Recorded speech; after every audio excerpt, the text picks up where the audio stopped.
আসসালামু আলাইকুম ওরহমতুল্লাহ। 10 মিনিট মাদ্রাসায় আপনাকে স্বাগতম। এই 5 উপায়ে শয়তান মানুষকে ধোঁকা দেয়। শয়তান মানুষকে নানাভাবে ধোঁকা দেয়, ফলে সে তার পদাঙ্ক অনুসরণ করে। পবিত্র কোরআনে শয়তানের প্রতারণা করার নানা কৌশল বর্ণিত হয়েছে। তার মধ্যে 5টি কৌশল এই ভিডিওতে উল্লেখ করা হলো। নম্বর 1, মিথ্যা আশা। শয়তান মানুষের মনে মিথ্যা আশা সৃষ্টি করে প্রতারিত করে। আল্লাহ তাআলা বলেন, সে প্রতিশ্রুতি দেয় এবং মানুষের মনে মিথ্যা বাসনা সৃষ্টি করে। আসলে শয়তান যে প্রতিশ্রুতি দেয় তা ছলনা ছাড়া আর কিছুই নয়। সূরা নিসা আয়াত 120। নম্বর 2, মন্দ কাজকে শোভনীয় করে তোলে।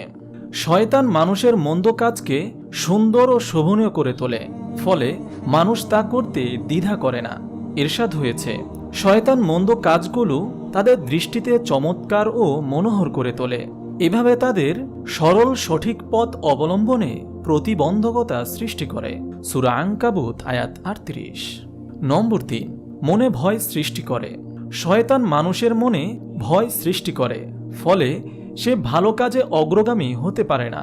আল্লাহ তাআলা বলেন, শয়তান তোমাদের দারিদ্র্যের ভয় দেখায় ও কৃপণতার আদেশ করে। সূরা বাকারা আয়াত 268। নম্বর 4, নেশা ও মোহগ্রস্ত করে।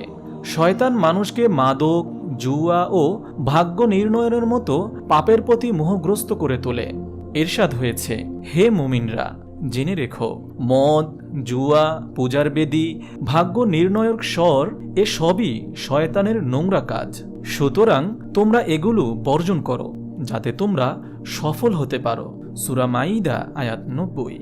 নম্বর 5, লোভ দেখায়। লাভের আশা বা লোভ দেখিয়ে শয়তান মানুষকে অবৈধ উপার্জনে লিপ্ত করে। পবিত্র কোরআনে ইরশাদ হয়েছে, যারা সুদ খায় তারা ওই ব্যক্তির মতো কিয়ামতের দিন দাঁড়াবে যাকে শয়তান তার স্পর্শ দ্বারা সুস্থ জ্ঞান বুদ্ধি শূন্য করে দিয়েছে। সূরা বাকারা আয়াত 275। শয়তানের হাত থেকে আত্মরক্ষার উপায়। শয়তানের ধোঁকা ও প্রতারণা থেকে বেঁচে থাকা মুমিনের দায়িত্ব। শয়তানের হাত থেকে বাঁচতে 5টি করণীয় হল।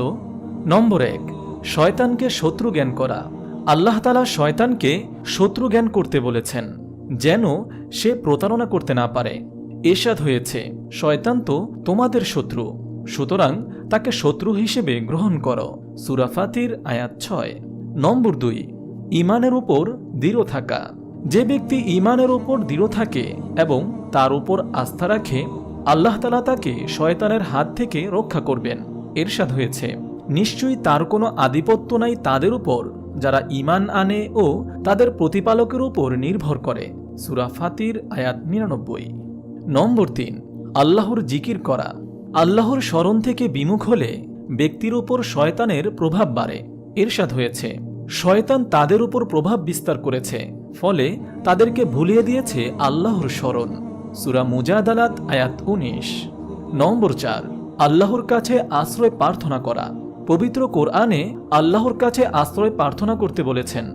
বলুন, হে আমার প্রতিপালক, আমি তোমার আশ্রয় প্রার্থনা করি শয়তানের প্ররোচনা থেকে।